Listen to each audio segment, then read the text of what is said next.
This channel does not promote any violent, harmful, or illegal activities. All content provided by this channel is meant for an educational purpose only. আবারও হোটেলে আগুন, আবারও মৃত্যু মিছিল। তারাপীঠের পর কলকাতা বেঘরে প্রাণ গেল নজনের, যার মধ্যে একজন শিশু রয়েছে। এই নজনের মৃত্যুর খবর পাওয়া যাচ্ছে, তাদের মধ্যে বাংলাদেশি রয়েছেন। কিন্তু কেন এই ঘটনা ঘটলো, কেন মির্জাগালি স্ট্রিটের এই হোটেলে অগ্নিকাণ্ডের ঘটনা ঘটলো, কেন নজনের প্রাণ গেল, কি কি গাফিলতি থাকতে পারে, আমরা এই বিষয়গুলো নিয়ে কথা বলবো। আমাদের প্রতিনিধি প্রত্যেকেই রয়েছেন, প্রত্যেকের সঙ্গে কথা বলবো। সায়ন্তের সঙ্গে আগে যোগাযোগ করবো। সায়ন্ত, অবশ্যই সকাল থেকে আমরা একটানা এই খবরে নজর রাখছি এবং বারংবার যে প্রশ্নগুলো উঠছে, এরকম একটা ঘিঞ্জি এলাকা যেখানে অগ্নি নির্বাপন ব্যবস্থা থেকে শুরু করে মানুষ যারা আবাসিকরা আসতেন তাদের নিরাপত্তা কোথায়, এই প্রশ্নগুলো বারবার উঠে আসছে। এখনকার লাস্ট আপডেট জানবো।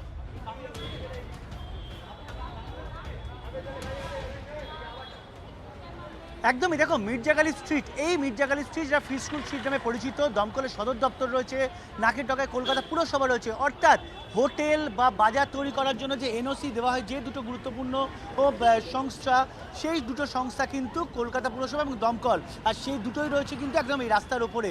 অথচ তুমি দেখতে পাচ্ছ যে গোটা এলাকার ছবি যদি দেখো, যে একের পর এক হোটেল, সামান্য ইঞ্চি এক হোটেল থেকে আরেক হোটেল দেওয়াল জায়গা দেওয়া হয়নি, সেখানে এই হোটেলগুলো তৈরি হয়ে গেছে। না অগ্নিনির্বাপণ ব্যবস্থা প্রপারলি রয়েছে, না রয়েছে এমার্জেন্সি টাইমে বেরিয়ে আসার জায়গা, এমনকি ছাদগুলোতে তৈরি করা হয়েছে ঘর। অর্থাৎ সব মিলিয়ে ছত্রে নজরদারি এবং গাফিলতি, নজরদারি অভাব এবং গাফিলতি। এই অবস্থায় দাঁড়িয়ে মির্জাগালি স্ট্রিটের যে হোটেল অগ্নিকাণ্ডের ঘটনা ঘটেছে, সেখানেও কিন্তু একাধিক অনিয়ম, নেই স্প্রিংকলার, নেই অগ্নি নির্বাপন ব্যবস্থা। এমনকি যারা গতকাল রাতে আটকে পড়েছিলেন তারা পর্যন্ত বলছেন যে সামান্য যে ফায়ার অ্যালার্ম বাজে সেইটা পর্যন্ত তারা শুনতে পাননি, অর্থাৎ সেটাও তারা দেখতে পাননি। অর্থাৎ সব মিলিয়ে একটা বিষয় পরিষ্কার হচ্ছে যে এই অগ্নিকাণ্ডের ঘটনা, যে এই অগ্নিকাণ্ডের শুধু এই মির্জাগালি স্ট্রিটে এই হোটেল নয়, বাকি হোটেলগুলোতেও কিন্তু এই যারা বাসিন্দারা আছেন তারাও আশঙ্কিত যে এই ঘটনা তাদের সঙ্গে ঘটবে না তো। কারণ যে ধরনের অডিট করার দরকার ছিল, ফায়ার অডিট করার দরকার ছিল, একের পর এক স্টিফেন কোর্ট, বাগরি মার্কেট, নন্দরামের পর হচ্ছে বেচুয়াপট্টিতে জনসাগরতে হোটেলে দুর্ঘটনা, অগ্নিকাণ্ড, একের পরে ঘটনা ঘটে গেছে, একের পরে কমিটি তৈরি হচ্ছে, একের পর অডিট কমিটি হয়েছে, কিন্তু সেই রিপোর্ট কিন্তু আজ পর্যন্ত কলকাতা পুরসভায় জমা পড়েনি, আজ পর্যন্ত দমকল দপ্তরে জমা পড়েনি। থার্ড পার্টিকে দিয়ে অডিট করাতে হয়েছে। মেচুয়াপট্টি অগ্নিকাণ্ডের পরে এরকমই থার্ড পার্টিকে দিয়ে অডিট করাতে হয়েছে। মাত্র 15টি হোটেল, কলকাতা পুরসভার দমকল দপ্তরের নাকের ডগায় এই হোটেল। অথচ দমকল দপ্তরের যে অগ্নিনির্বাপণ ব্যবস্থা, যে সুরক্ষা বিধি থাকা দরকার, সেটা পর্যন্ত নেই স্প্রিংকলার। অথচ দেখা যাচ্ছে যে দমকল দপ্তরের নজরের সামনেই একদম বেনিয়মভাবে এই হোটেলগুলো চলছে, যার জন্য যে প্রাণের বলি হতে হলো 9 জনকে, যার মধ্যে শিশুও রয়েছে। অর্থাৎ একটা বিষয় পরিষ্কার হয়ে যাচ্ছে যে গত প্রশাসনের আমলে, যে বোর্ডের আমলে যে নজরদারি থাকা দরকার ছিল, যে অডিট হবার কথা ছিল, যে ধরনের কর্মকাণ্ড থাকা দরকার ছিল, এই ধরনের সুরক্ষাবিধি যেখানে বিদেশ থেকে অর্থাৎ বাংলাদেশ থেকে মানুষজনের সাথে থাকছে, সেইটুকু পর্যন্ত রাখা হয়নি। অথচ এখন বর্তমান যিনি পৌরমন্ত্রী বলছেন, তিনি দাবি করলেন যে এই সবকটা হোটেলে তারা সুরক্ষাবিধি খতিয়ে দেখবেন। কিন্তু প্রশ্ন হচ্ছে এই জায়গায় যে অডিট দেখানোর জন্য প্রতিবার একটা করে অগ্নিকাণ্ড ঘটছে, মানুষের মৃত্যু হচ্ছে, অডিট টিম দেখানো হচ্ছে যে তৈরি হচ্ছে, কিন্তু আলটিমেট কিছু হচ্ছে না। আর সেটাই আজকে আবারও মির্জাগালি স্ট্রিটে এই হোটেলে অগ্নিকাণ্ড প্রমাণ করে দিল। মানে মধ্যরাতে যখন এই হোটেলে আগুন লাগে, যারা আবাসিকরা ছিলেন তাদের ভয়ঙ্কর যে অভিজ্ঞতার কথা তুলে ধরেছেন, শুনবো।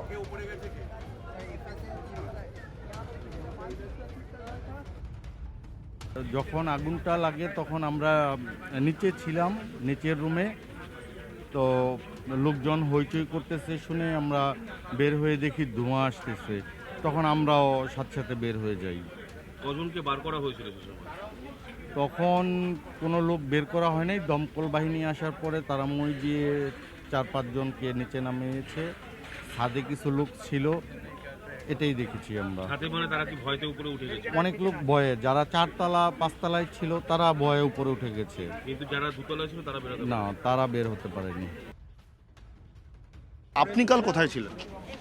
আমি হোটেলে ছিলাম। তখন ঘুমিতে আগুন লাগলে হঠাৎ আমরা কি করব, তখন দিশার না পারে তাদের হোটেলের যারা কর্মচারী ছিল, যা ম্যারেজ ছিল, দায়িত্বে ছিল, এদেরকে ডাক দিলাম যে ভাই আগুন লাগছে, আমরা হেরা ঘুমাইছিল, এদেরকে ডাকে উঠাইলাম।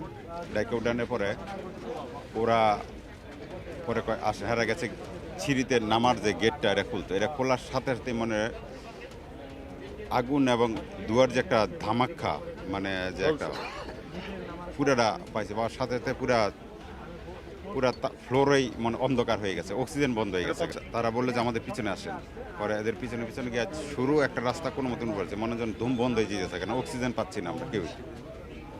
পরে কোনো মতন উপরে উঠলে আমরা সেই ছাদের মাঝখানে গিয়ে দাঁড়াইছি, আর দেখতেছে আগুন কোন দিক দিয়ে উপর দিকে উঠতেছে বেশি। আর আমরা নিচে যা ফায়ার সার্ভিস ওদেরকে আমরা চিল্লাই বলতে আমাদেরকে হেল্প করে, আমাদেরকে উদ্ধার করার জন্য। তারপর পরে আগুনের নিয়ন্ত্রণ করে পরে আমাদের সিঁড়ি দিয়ে পরে আমাদের উপর থেকে নামায় আনছে। মির্জা গালিব স্ট্রিটে হোটেল অগ্নিকাণ্ডের তদন্তে 5 সদস্যের সিট গঠন করলো কলকাতা পুলিশ। ডিসি ডিডির নেতৃত্বে অগ্নিকাণ্ডের তদন্ত করবে সিট। এই সিটে আর কারা কারা আছেন, এখনো কি কাজ শুরু হয়েছে, কিভাবে কাজ করবেন সুশোভন?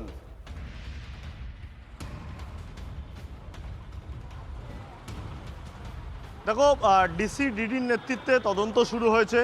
ইতিমধ্যেই ফরেনসিক বিভাগ তারা দেখে গেছে, সায়েন্টিফিক উইংস তারা ঘটনাস্থল পরিদর্শন করেছে, এমনকি সেখানে এফএসএল যেমন যে বেশ কিছু রিপোর্ট নিয়েছে, এবং তাছাড়াও কিন্তু এআরএসের টিমও কিন্তু তারা বিভিন্ন দিকে তারা কিন্তু তল্লাশি অভিযানে নেমে পড়েছে। এবং এই যে হোটেল, যে শিখা ইন, যে হোটেলে মূলত অগ্নিকাণ্ড লাগে, সেই শিখা ইনের হোটেলের যারা কর্তৃপক্ষ ছিল তাদেরও কিন্তু ইতিমধ্যে পুলিশ সন্ধান করছে। তার জন্য কলকাতা পুলিশের গুণদমন বিভাগ ইতিমধ্যে কিন্তু তারা বিভিন্ন জায়গায় তল্লাশি অভিযান শুরু করে দিয়েছে। সব মিলে তোমায় জানিয়ে রাখি যে এই যে বহুতল, এই বহুতলে যেটা সবথেকে বড় প্রশ্ন, কেন অগ্নিবিধি মানা হয়নি, অর্থাৎ যে অগ্নি নির্বাপন যন্ত্র এবং তার সঙ্গে যে বলা যায় যে বিভিন্ন সময় ফায়ার অ্যালার্ম, সেগুলো কেন ছিল না, আবেদন করা ছিল কিনা, এগুলোই মূলত দেখা হচ্ছে, যা ইতিমধ্যেই গোয়েন্দারা তদন্ত। মোটো কেসও করা হচ্ছে, ফায়ার কমপ্লেন দিচ্ছে। প্রিলিমিনারি আমাদের যত ক্রিমিনাল অ্যাঙ্গেল আছে, কীভাবে হয়েছে, যত ডেথ হয়েছে, সেটা নিয়ে অলরেডি আমাদের ডিডির হোমিসাইড টিম পুরো টেক আপ করে নিয়েছে, স্টাডি করছে। তারা কি বাংলাদেশি নাগরিক? সবার স্টিক করতে বলা যাবে না, কিন্তু আমরা ভিতর থেকে আমরা 3-4টে বাংলাদেশি পাসপোর্ট পেয়েছি, তাদের দিয়ে আমরা ক্রস ভেরিফিকেশন আমাদের চলছে কি ওরাই ভিকটিম কি নয়। সেক্ষেত্রে এই মির্জা গালিব স্ট্রিট বিদেশি নাগরিকদের জন্য এত জনপ্রিয় কেন, তারা এখানে আসে থাকে? সেটা নিশ্চয়ই আমাদের দেখতে হবে কেন। স্যার, এসআইটি যে গঠন হচ্ছে, কত সদস্যের টিম? 5 জন থাকবে। আর হেড কে থাকছে? Headed by DC DD.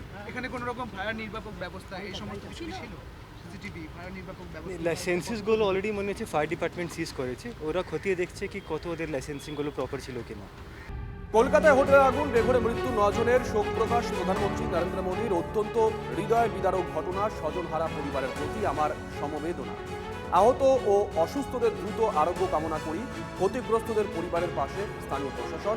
X স্যান্ডেলে post প্রধানমন্ত্রী দপ্তরে।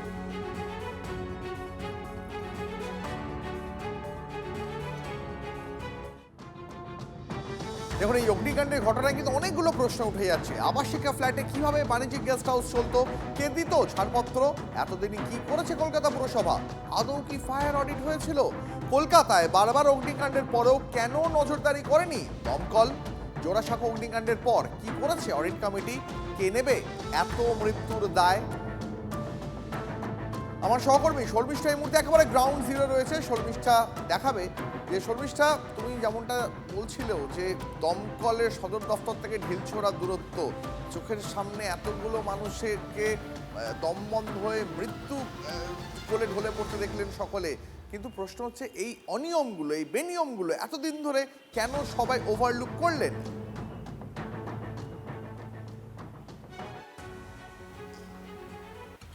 একটা বিষয় দীপ, তুমি যে কথাটা বলে না যে কলকাতা পুরসভা কি করছিল, কলকাতা পুরসভার একদম কাছে আমি রয়েছি, 14 নম্বর কর্পোরেশন প্লেস। এটা একটা রেসিডেন্সিয়াল বিল্ডিং এবং কলকাতা পুরসভার ভাষায় একে বলা হয় এম, যেটা বেনিয়ম, মানে সিঁড়ি দিয়ে উঠে দুদিকে দুটো হোটেল, একদিকে হোটেল জুলি আর একদিকে হোটেল বাবলি, এটা কিন্তু বেনিয়ম, মানে এম। এই প্রসেস হতে পারে না, একই বিল্ডিংয়ে এরকম হতে পারে না। এবং তুমি ভাবছো এখানে দুটো হোটেল, না, এই গোটা বিল্ডিংয়ের একটা পার্টেই 4টে গেস্ট হাউস এবং হোটেল। এবং নিরাপত্তা কি ছিল, ফায়ার লাইসেন্স কি ছিল, দেখো তো, তোমাকে আমি একটা ছোট্ট জিনিস দেখাবো। এই সিঁড়িগুলো দেখতে পাচ্ছ, এই সিঁড়িগুলো কিন্তু কাঠের সিঁড়ি। এই কাঠের সিঁড়ি ফায়ার লাইসেন্স কি পাওয়ার যোগ্য? আর কেন বলা হচ্ছে এটা রেসিডেন্সিয়াল বিল্ডিং, কারণ এখানে আবাসিকরা থাকেন। দেখো, তোমাকে সেই আরেকটা ছবি দেখাবো, এখানে আরেকটা গেস্ট হাউস দেখতে পাচ্ছি, গোল্ডেন প্যালেস গেস্ট হাউস। তার ঠিক উল্টো দিকে থাকার ফ্ল্যাট, এখানে ভাড়াটে থাকেন, যিনি ঘটনাক্রমে এখন নেই। এটা 4 তলা বিল্ডিং, এখানে শেষ না, এখানে শেষ নয়। আমি এখনো আবার কাঠের সিঁড়ি দিয়ে উপরের দিকে উঠবো। যতটা উপরে উঠবে ততটা কিন্তু ভয়ানক পরিস্থিতির দিকে এগোতে হবে দীপ, কারণ যদি হঠাৎ করে আগুন লাগে তাহলে কিন্তু বেরোনোর এই একটাই রাস্তা, এই একটাই সিঁড়ি, এই একটাই কাঠের সিঁড়ি। ভাবো, আগুন লাগলে কাঠের সিঁড়ি একেবারে দাউ দাউ করে জ্বলে ওঠে, যে কারণেই লাইসেন্স ক্লিয়ার হতে টাফ হয় এই কাঠের সিঁড়িতে। দেখো এখানে আর একটা দেখাচ্ছি, মান্নাত প্লাজা, আরও একটা গেস্ট হাউস, তার মানে 4টে হোটেল এবং 4টে গেস্ট হাউস। আর এখানে আরও একজনের ঘর দেখা যাচ্ছে, যিনিও ঘটনাক্রমে এখন নেই রেসিডেন্সিয়াল বিল্ডিংয়ের একটা পার্টেই, কারণ আরও একটা পার্টেই এরকম ব্যাঙের ছাতার মতো হোটেল গেস্ট হাউস গজিয়ে রয়েছে, এবং বলা হচ্ছে এই গোটা অংশটাতে 10টা মতন হোটেল এবং গেস্ট হাউস রয়েছে। কিন্তু কিভাবে হচ্ছে, আর যদি বললাম না যত বেশি উপরে উঠবে তত বেশি ভয়ানক অবস্থা। এখন লক করে দেওয়া হয়েছে, যদিও এখান থেকে আমরা অনেক আগেই প্রতিবেদন করেছি। দেখো এমার্জেন্সি এক্সিট কি করে লক থাকে, কিন্তু এখানে এমার্জেন্সি এক্সিট বলা হচ্ছে। আমি যখন গেলাম তখন ন্যাড়া ছাদ, কোনো নামার ব্যবস্থা নেই, একটা সিঁড়ির ব্যবস্থা নেই, কোনো ব্যবস্থা নেই। তুমি বুঝতে পারছো, তার মানে কলকাতা পুরসভার সংলগ্ন হগ মার্কেট এলাকার সংলগ্ন, যেখানে দমকলের হেড অফিস একেবারে ঢিল ছোড়া দূরত্বে, সেখানে কিভাবে দিনের পর দিন। আমি অনেকের সঙ্গে কথা বলেছি, বিল্ডিং মালিক তিনি বলছেন যারা এখানে ব্যবসা করছেন তাদের দায়, আর যারা ব্যবসা করছেন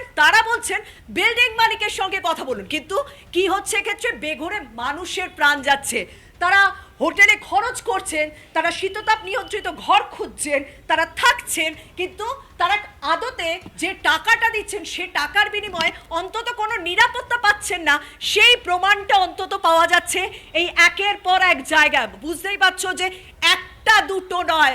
একজনের বক্তব্য আমি পেয়েছিলাম, যিনি ক্যামেরার সামনে বলতে চাইলেন না, তিনি বললেন এই এলাকায় আপনি ঘুরে দেখুন 5000টার উপর এরকম বেনিয়মে গেস্ট হাউস এবং হোটেল চলছে রেসিডেন্সিয়াল বিল্ডিংয়ে। মানুষ কিভাবে প্রাণ হাতে করে নিয়ে এই জায়গায় থাকছে সেই ছবিই তুলে ধরলাম। একেবারেই শর্মিষ্ঠা, আমার সহকর্মী শর্মিষ্ঠা যে ছবি আপনাদের দেখাচ্ছিল মির্জা গালি স্ট্রিটে, একেবারে বেনিয়মের ছবি। ঘুপচি ঘরে বেআইনিভাবে চলছে এই হোটেলের ব্যবসা, যেখানে কোনো ফায়ার সেফটির ব্যবস্থা নেই। বেআইনিভাবে হোটেলের ছাদে তৈরি করা হয়েছে জিম, আগুন লাগলে পালানোর কোনো উপযুক্ত ব্যবস্থা নেই। শর্মিষ্ঠা আমাদের সরাসরি দেখাচ্ছিল, এবার আমার আরেক সহকর্মী সুমন মহাপাত্র দেখাবো তার বিশেষ প্রতিবেদন। একটা ফায়ার সেফটি লাইসেন্স আছে? লাইসেন্স আছে, রিনিউ করার ব্যাপার ছিল, উনি তখন ঢুকে গেলেন। রিনিউ হয়নি? এপ্রিল অবধি আছে লাইসেন্স 2024 ফায়ার। আপনি ফাইল দেখিয়ে দিন। আমি সেটাই দেখতে এসেছি, নাথিং এলস। এপ্রিল তো পেরিয়ে গেছে। তারপরে তো জুডিশিয়াল কাস্টডি ছিলেন, অর্ডারটা আপনি দেখিয়ে দিন। আমি বুঝেছি, সেটাই জানছি। এবার উনি জুডিশিয়াল কাস্টডি ছিলেন 48 ডেজ, তারপর উনি এখন বাড়ির বাইরে আছেন, কেন চিফ জজের অর্ডার আছে, সেই অর্ডারের কপি আপনাকে দেখিয়ে দেবে। এপ্রিল অবধি ছিল, তাই তো? এর আমরা রিনিউ করছি, রিনিউ করে এপ্রিলের পরে নেই, রিনিউ করার জন্য রিনিউ করে দিয়েছি। রিনিউ করে বললে আপনি জাস্ট দাদা, কিন্তু রিনিউ হচ্ছে না, কারণ তিনি আসতে পারছেন না। আসতে পারছেন, আসলে রিনিউ আছে, আর কিছু না। আচ্ছা, এবার আপনি আমাকে দেখান কি করে ফায়ার হলে কি করে ইভাকুয়েশন করবেন। হ্যাঁ, বললে এটা দাবালে খুলুন, বার করুন। এই নন্দু বার কর। हाँ, क्या करना पड़ेगा? दबाना पड़ेगा इसको। कैसे दबाते हैं? खोल के दबाना पड़ेगा। ये फुल दबाने से फुल पावर आएगा। एक्सपायरी है इसका? अलार्म बाजे, अलार्म बजবে নিচে। अलार्म बजবে तो? হ্যাঁ বাজবে। এখানে শুনুন, এমার্জেন্সি লে এখানটা সিধা স্টার্ট করে কি পাইপ খুলতে হবে। হ্যাঁ, খুলকে রেডি করতে হবে। আর ওই সিধা করলে পাম্প এমার্জেন্সি হলে কোন দিক দিয়ে বার করবেন লোকজনদের? সিঁড়ি দেওয়া ছিল পাইরে वाला, এখানটা রাস্তা নামাতে পারে ইসি এমার্জেন্সি के लिए। আর উপরে ওটা কি? উপরে টিন हम लोग হোটেল প্রবলেম তো টিনা খুলতে বলছিল। और हम लोग লাইসেন্স সব ঠিক আছে। টিনের এরকম শেড তো হয় না, এটা তো ইল্লিগাল। এটা তো ইল্লিগাল। অনেক দিন স্যার জিম আছে, ওতে গেলে তো প্রবলেম আছে। এটা তো ইল্লিগাল। ওদিকে তো প্রবলেম আছে, বলে জিম हम लोग জিম করে দাদা। এই এরকম উপরে তো সেট দেওয়া যায় না। হ্যাঁ, ওটি গেলে हम लोग রিনিউ को প্রবলেম করছে। ফায়ার রিনিউ ফায়ার वाले বলছে ওটা খুলতে হয়। हम लोग বলছে অনেক সাল আছে, ওটা हम लोग জিম के लिए রাখা আছে, উপর জিম করে। হ্যাঁ, কিন্তু ফায়ার সেফটি তো হয় না এইভাবে, উপরটা তো খোলা রাখতে হয়। হ্যাঁ, ওটা তো কথা চলছে। হোটেলের ওপর একদম যেই হোটেলে এই ঘটনা ঘটেছে সেই হোটেলের ওপর এরকম একটা জিম করা হয়েছে টিনের শেড দিয়ে, ওপরটাই ক্লিয়ার নেই। আগুন লাগলে ফায়ার এক্সটিংগুইশার, ফায়ার ফাইটাররা ঢুকবেন কীভাবে? এরকম জিম হয়েছে এবং তার ওপরে এরকম শেড দেওয়া। এই উপরটা তো শেড থাকে না। সেট গেলে প্রবলেম হচ্ছে, তো খুলে দেবে। দাদা বাইরে আছে তো, ওটা কত বছর চলছে। দাদা বললে আমি সেটটা খুললে তো খুলে দেবো বল, খুলে দিলেই তো হ্যাঁ রিনিউয়াল ওটাই চাটে। হ্যাঁ, এই শেডটার প্রবলেম আছে এবং এখানে জিম হয়ে গেছে। এর ঘুরিয়ে দেখাও, জিম হয়ে গেছে এরকম একটা শেড লাগিয়ে, এবং এটা কিন্তু হয় না। না ওই না, এটা বলছি তো। আর দাদা বলে ঠিক আমি খুলে দেবে। দেখুন, আগুন লাগার পরে তো আমরা পৌঁছই, আমরা প্রতিবেদন তুলে ধরেছি, কিন্তু আগুন লাগাটা যিনি দেখেছেন প্রত্যক্ষদর্শী এই মুহূর্তে আমাদের সঙ্গে লাইভে রয়েছেন, কৌশল রয়েছেন লাইভে। কৌশল, আমার নাম শুভজিৎ, স্টুডিও থেকে কথা বলছি। আপনি তো সবার আগে ঢুকেছিলেন নাকি? কি দেখলেন ঢুকে? আমি রাতে ঘুমিয়েছিলাম। আচ্ছা, তো আমি ফার্স্ট ফ্লোরে 4 নাম্বার রুমে ছিলাম, হোটেল তাইবাই। তো ওখানে ছিলাম রাত আনুমানিক 2:30 আগে পিছে হতে পারে, এটা আনুমানিক টাইম হয়তো। তখন হোটেলে আমি, আমার ওয়াইফ আর আমার 8 বছরের বাচ্চা, ওর অপারেশন হয়েছিল, তো 8 দিন হয়েছে, কালকে 7 দিনে ফুল আপ দিয়ে আমি আজকে চলে যাওয়ার কথা, টিকিট কাটা ছিল। তো আমরা ঘুমিয়েছি, তো অনেক রাতে ঘুমিয়েছিলাম। পরে 2:30টার দিকে হোটেলের দরজা খুব জোরে জোরে নক করছে, খুবই জোরে জোরে। তো খুব ভয়ে উঠে গেলাম, ওঠার পরে খুব চিল্লাচিল্লি, ভয়ে দরজা খোলার পরে হোটেল বয় বলল যে কাকু ইয়ে হয়েছে, বিল্ডিংয়ে আগুন লাগছে, তাড়াতাড়ি নেমে পড়ো। পরে তো বাচ্চাকে কোনো রকমের ডাইকা উঠালাম, উঠিয়ে আমরা বের হলাম আর কি। তো হোটেল থেকে বের হওয়ার অবস্থায় সিঁড়ির মধ্যে আর কি প্রচণ্ড ধোঁয়া, আসলে ধোঁয়া। আর বাচ্চা এবং বাচ্চার আম্মু বাচ্চাটাকে শিফট করে আমরা নামছি। তো ওখানে কলকাতা পুলিশ ছিল সিভিলে, তো ওনারা বললো যে দাদা আমরা কলকাতার পুলিশ, কোনো সমস্যা নেই, বই পান না। তো অনেক হেল্প করেছে ওনারা আমাদেরকে বের হওয়ার জন্য। তো আসলে ওভাবে বের হয়েছিলাম। তো অনেক ধোঁয়া ছিল, তো প্রচণ্ড ধোঁয়া ছিল। আমরা ঘুমিয়েছিলাম, বললাম না, ওই যে ওয়ার্ড বয় জোরে জোরে ধাক্কা দেওয়ার পরে আমরা ঘুম থেকে উঠছি আর কি, খুব ভয়ে, কিন্তু কিছু শুনিনি। আর যখন বললো বিল্ডিংয়ে আগুন, বাচ্চা ফ্যামিলি নিয়ে, আসলে তখন আতঙ্কটাই এমনভাবে কাজ করছে, সেটা আসলে বলে বোঝানো যাবে না। আচ্ছা, ওই হোটেলে বিভিন্ন জায়গায় হয় না লেখা থাকে যে এখানে ধূমপান করা যাবে না, ওপরে এরকম একটা সিস্টেম থাকে যে ধুয়ো গেলে আওয়াজ হবে, জল পড়বে, ওইসব কিছু ছিল? আচ্ছা, ফায়ার এক্সিট ছিল বা এমার্জেন্সি এক্সিট ছিল? ওই দোতলায় ছিলাম, কটা আমার রুমের বাইরে হোটেলের আমি আমার চোখে পড়ে। আমি একটা গেট দিয়ে যাতায়াত করতাম, লিফটের পাশে যে গেটটা ছিল এটাই আমি চিনি, আর এটা দিয়ে আমি কন্টিনিউয়াস যাতায়াত করতাম। এর বাইরে আসলে আমি কখনো যাতায়াত করি নাই, আর দেখার চেষ্টাও করি নাই। আপনাদের যখন বের করে আনা হলো তখন ওই গেটটা দিয়ে বের করে আনা হয়েছে, তাই তো?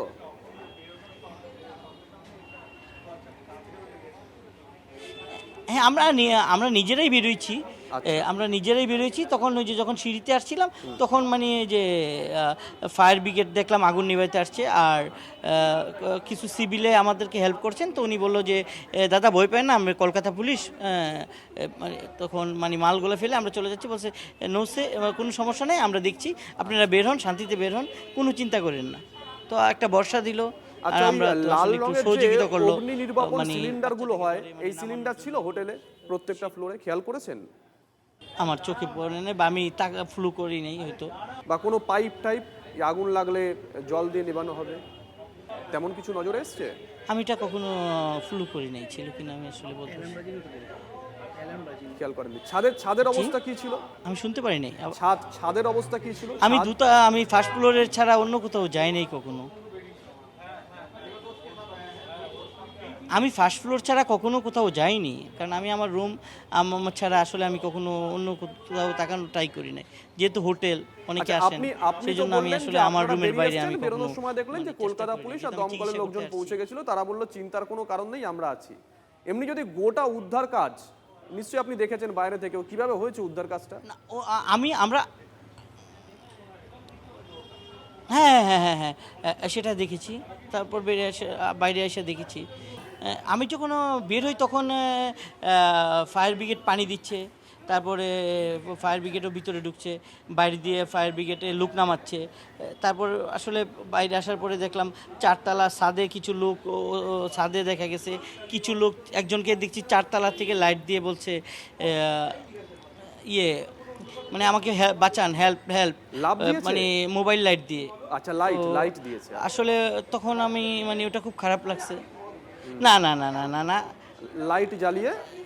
ওটা লাইট, মোবাইল লাইট, আচ্ছা। মোবাইল লাইট দিয়ে মানে উনি জানান দিতে যাচ্ছে যে উনি ওখানে আছে, লাইট জ্বালিয়ে উনি জানান দিতে চাইছিলেন যে আমাকে হেল্প করেন। তো ওটা থেকে কলকাতা পুলিশ ফায়ার ব্রিগেড বলছে যে সমস্যা নেই, আমরা দেখছি আপনাকে উদ্ধার করব। তো আসলে সকালবেলা মানে ভোরবেলা আবার খুব খারাপ লাগছিল যে আসলে ওই লোকটা কী হয়েছে। পরে ভোরবেলা আমরা যেখানে বসছিলাম ওনার আম্মু এবং উনি আসছিল, আয়সা বললো যে ভাই আমিও ছিলাম ওখানে, ফায়ার ব্রিগেড আমাকে মানে জানালা ভেঙে বের করছে। যারা মারা গেছেন তারা কোন ফ্লোরে ছিলেন, শুনেছেন কিছু?